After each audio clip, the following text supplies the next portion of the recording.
Hello boss babes and bosses out there. I am so happy that I'm back creating this video para magbigay sa inyo ng graphic designing tutorial again using Kittl. So if you are someone thinking na mag-launch ng own merch, or maybe you are a freelancer doing a graphic designing thing para sa client nyo, para sa merch nila, then I guess this video would be helpful for you. Speaking of merch, I want to give you a very quick backstory about it. So before, nung kaka-monetize ko lang talaga sa YouTube channel ko, siguro mga around 2019. And that time, iniisip ko lang siya, like wala akong shinaran na kahit na sino, na if mag-100k tayo dito sa YouTube channel natin, magla-launch ako ng merch. Pero that is just a wishful thinking lang talaga. Kasi who would have thought na aabot talaga tayo sa 100k, diba? Like, at that time, nasa 1k pa lang ako. At even nga, sa 1k, for me, it's so hard to reach. So, paano pa kaya yung 100k? Hindi ko talaga siya sobrang maisip na mahihit ko talaga siya. Pero ang mga nakikita ko kasi ng mga merch before, even now, it's just really more on mga clothes, hoodies, yung cup, yung mga ganun kind of thing. But I wanted something different na merch na it's more on productivity kind of merch. Notebooks, planner, mugs for work, yung mga ganun. But gusto ko yung merch na i-launch natin. I want you guys to relate to it talaga. Like, if you are going to get it, you will feel belongingness. And I want you guys to feel seen, feel heard, feel valued, yung ganun. But I don't know how to do it. I don't know kung paano ko yan siya ilagay na feeling sa isang merch. So, na ba tayo? Nawala ako. Tumawag kasi yung friend ko. Nagtatanong kung what time daw kami magkikita mamaya para sa marketing ng school namin. The communication officers, we are asked to film sa Christmas city decorations dito sa Brisbane. And nagpapatulong ako sa kanya na samahan niya ako mamaya. Anyways, saan na ba ako about sa... Oo nga, ayun, doon ako. Nahihirapan ako na kung ano yung vision ko, paano ko siya i-bring to life. And even, doing a merch kind of thing, like, I really don't have a tiny iota of an idea kung paano siya gawin. Even kung anong merch, like, I still don't know kung anong product yung gusto ko na i-merch. Hindi ko din alam yung design, the process, kung uunahin ko ba yung production, kung magko-contact ba ako ng supplier, or something like that. Wala talaga. Pero ang gusto kong unahin is yung design. So, that's what I'm going to do now. But I'm not really sure, guys, kung ang design ko na gagawin ngayon is yun na ba talaga yung ilalabas natin sa merch. I even still don't know if maglalabas talaga ako ng merch. Kasi baka hindi ko makuha yung target na feeling ko na ipalabas sa mga buyers ng merch. Yung ganun. So, I'm still not sure. But I want to take the first step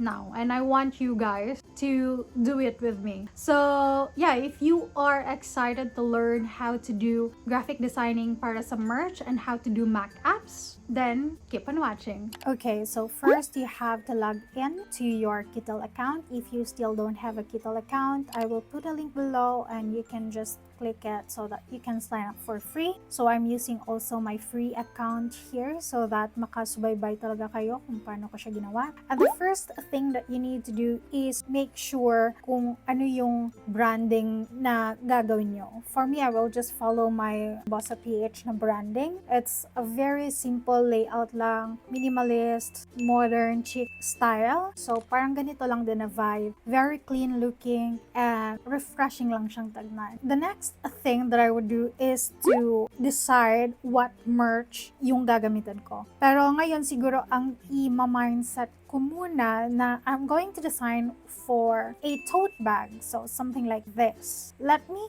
click this and see kung ano yung mga templates nila para magkaroon ako ng idea kung ano yung i-design ko. Kasi as what I have mentioned earlier, wala talaga akong idea kung ano yung design na gusto ko. So it's really more on coats type of thing. Ang napansin ko dito, very colorful. Nakakakuha talaga siya ng attraction. My goal now is to make something na nasa branding pa rin ng BossedUp PH. This one is so cute. Be the energy you want to attract. yeah, I love this. Maybe this is the text that I'm going to put, be the energy that you want to attract. I want to check more designs pa na pwede nating pagkunan ng idea. Gusto ko kasi na super simple lang, like this. Solid gold. You are gold, babe. Actually, I kind of like this design. Ito for free lang siya. Malalaman mo siya kung for free, kung wala siyang icon na crown sa gilid. So, for example, this one, meron siyang crown, diba? Na color gold. So, it means makaka-edit kayo if naka-premium kayo. By the way, if you want to upgrade sa premium account, you can use my code BRICKSYT para makakuha kayo ng 25% off.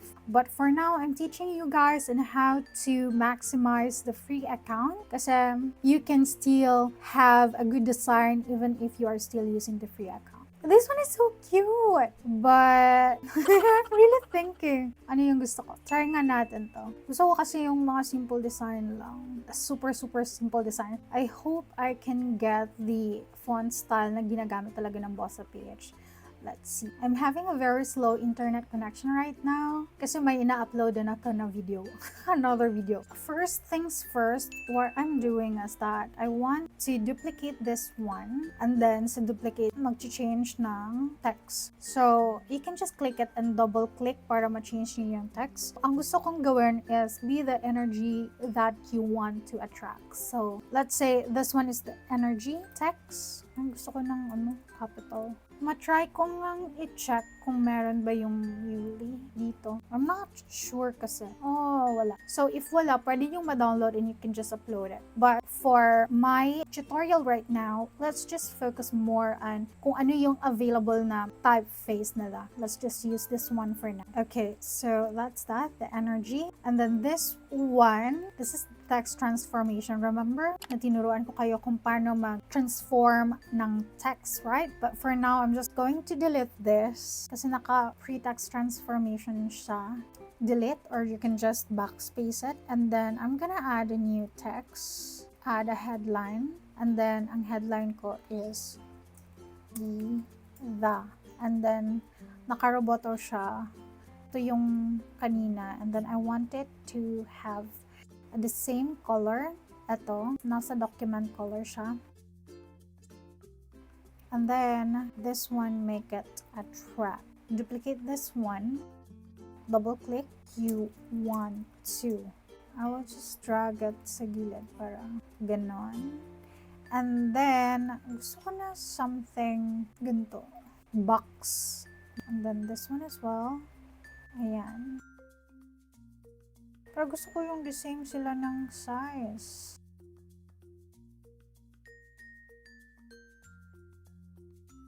Kailangan natin double click and then babaan natin yung text size.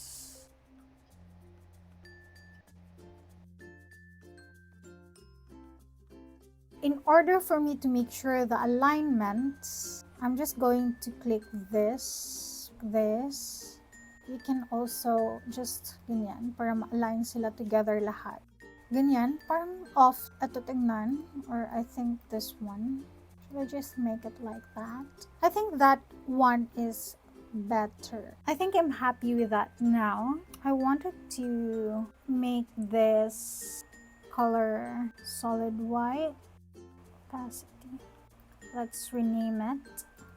I'm not sure if I'm going to really publish this as the merch, but if so, no, I like the mantra na be the energy you want to attract. Like, it's so true. So if you want to attract a higher vibe energy, be that energy as well. So yeah, that's that for now. And then if I'm going to click here, Mockup, pwede siyang malagay sa t-shirt. So, ganyan. Oh, this is so cute. Ito kaya, kikita mo yung design mo sa product talaga. So easy lang siya gawin. Automatic na siyang ilalagay talaga sa isang product. So, for example naman, let's put it sa pillow. Let's see. Oh, ang cute niya din tignan sa pillow. Parang gusto ko pa itong pang gift. Pwede siyang sa cup. Pwede din siyang parang pang ano sa cup. Ayan. Pwede din siyang ilagay na parang sa poster mo. Ilagay natin siya sa tote bag. Kasi yun yung naisip ko kanina.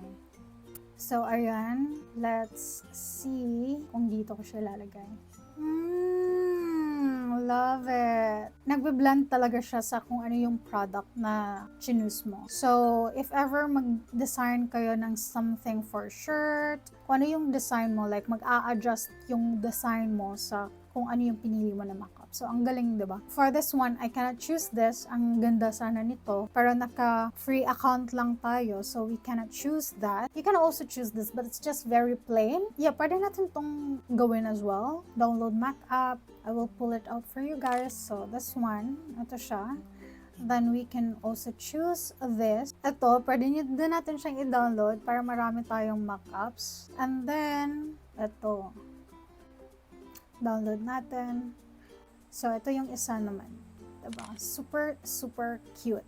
So, I think that's that for today. And now, I'm so happy na meron akong naisip and meron akong gustong vibe na i-implement sa magiging merch natin. Hopefully, ma-push talaga natin to. So, yeah, that's that. I really hope na nag-enjoy kayo sa tutorial natin or at least man lang meron kayong natutunan. If you have any questions with regards to merch, wag na lang. Kasi hindi ko din alam. Nagre-research pa ako niyan as of now. No, kidding.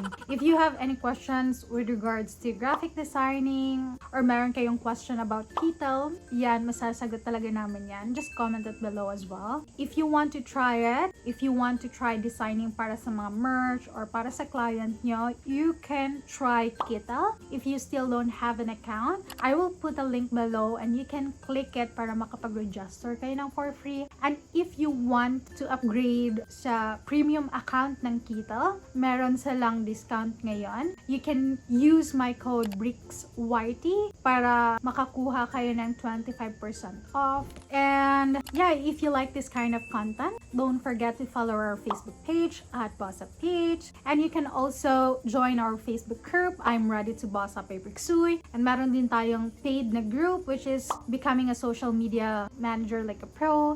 Follow us on our Instagram page at @BricksUy and at BossedUp PH. You can also like our page sa LinkedIn, BossedUp PH, and also my personal LinkedIn page, 𝐷𝐷𝐶. Thank you so much pala sa mga nag-nominate sa akin na masali sa top Filipinos na content creator sa LinkedIn. Thank you so much. You guys are all the best. So yeah, keep on keeping on and see you on my next video. Bye!